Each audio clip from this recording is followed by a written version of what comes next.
Boşanıb öz ayaqlarım üzərində duracam. Son zamanlar tez-tez eşitdiyimiz sözlərdən biridir və qulağa da çox xoş və cazibəli gəlir.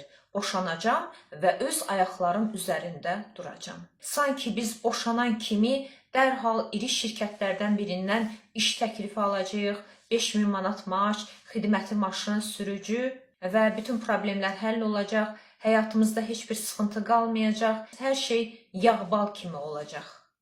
Əslində isə biz bunu, əziz xanımlar, sadəcə yuxuda görə bilərik. Yəni, boşanan bir qadın heç də həmişə ağ günə çıxmır. Boşanandan sonra daha böyük və başqa sıxıntılar yaranır. Əlbəttə ki, burada bir istisna var, bunu xüsusən qeyd etməliyəm. Əgər bir qadının həyat yoldaşı evə baxmırsa, zərərli vərdişləri varsa, ailəsinə qarşı məsuliyyətsizdirsə, həyat yoldaşına qarşı şiddət göstərirsə, təbii ki, bu kimi hallarda boşanmaq qaçınılmaz olur. Yəni, bu qadınların boşanmaqdan başqa çarələri yoxdur. Amma, əziz xanımlar, əgər həyat yoldaşınız normal bir insandırsa, heç bir zərərli vərdişi yoxdursa, ailənizə baxırsa, işləyirsə, yəni dolanmaq mümkündürsə onunla, çalışın, boşanmayın. Yəni, mənim bacım bunu dedi, sənin anan onu dedi, nə bilim, mənim ad günüm gəlir, niyə unutdun, mənə şuba al, filan kəsin əri yayda arvadını Türkiyə istirahət aparır, sən niyə aparmırsan?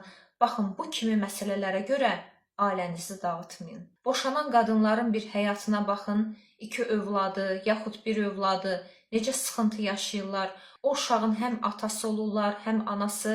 Ata yerinə də özləri qaçır, ana yerinə də özləri qaçır. Aldıqları maaş bəs eləmir.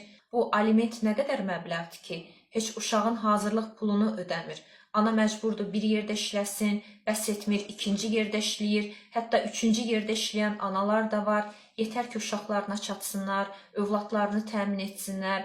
Bu zamanda dövrəyə bir kredit də girir. Övladlarına baxmaq üçün, onları tam təmin etmək üçün dəridən qabıqdan çıxırlar. Sosial sıxıntıları çox olur. Bir tərəfdən də kreditlər çatdıra bilmirlər.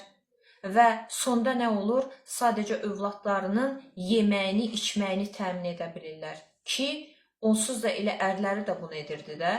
Ona görə də boşanıb öz ayağım üzərində duracam demək heç də asan məsələ deyil. Və qadınları boşanmağa həvəsləndirən ya rəfiqələri olur, ya bir qohumları olur və siz boşanandan sonra onların birini də yanınızda tapmayacaqsınız. Sizə boşan, öz ayağın üzərində dur deyən insanlar var, sizi çox həvəsləndirirlər boşanmağa.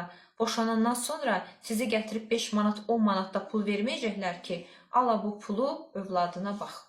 Boşanandan sonra sizi boşanmağa həvəsləndirən heç kəsi yanınızda tapa bilməyəcəksiniz.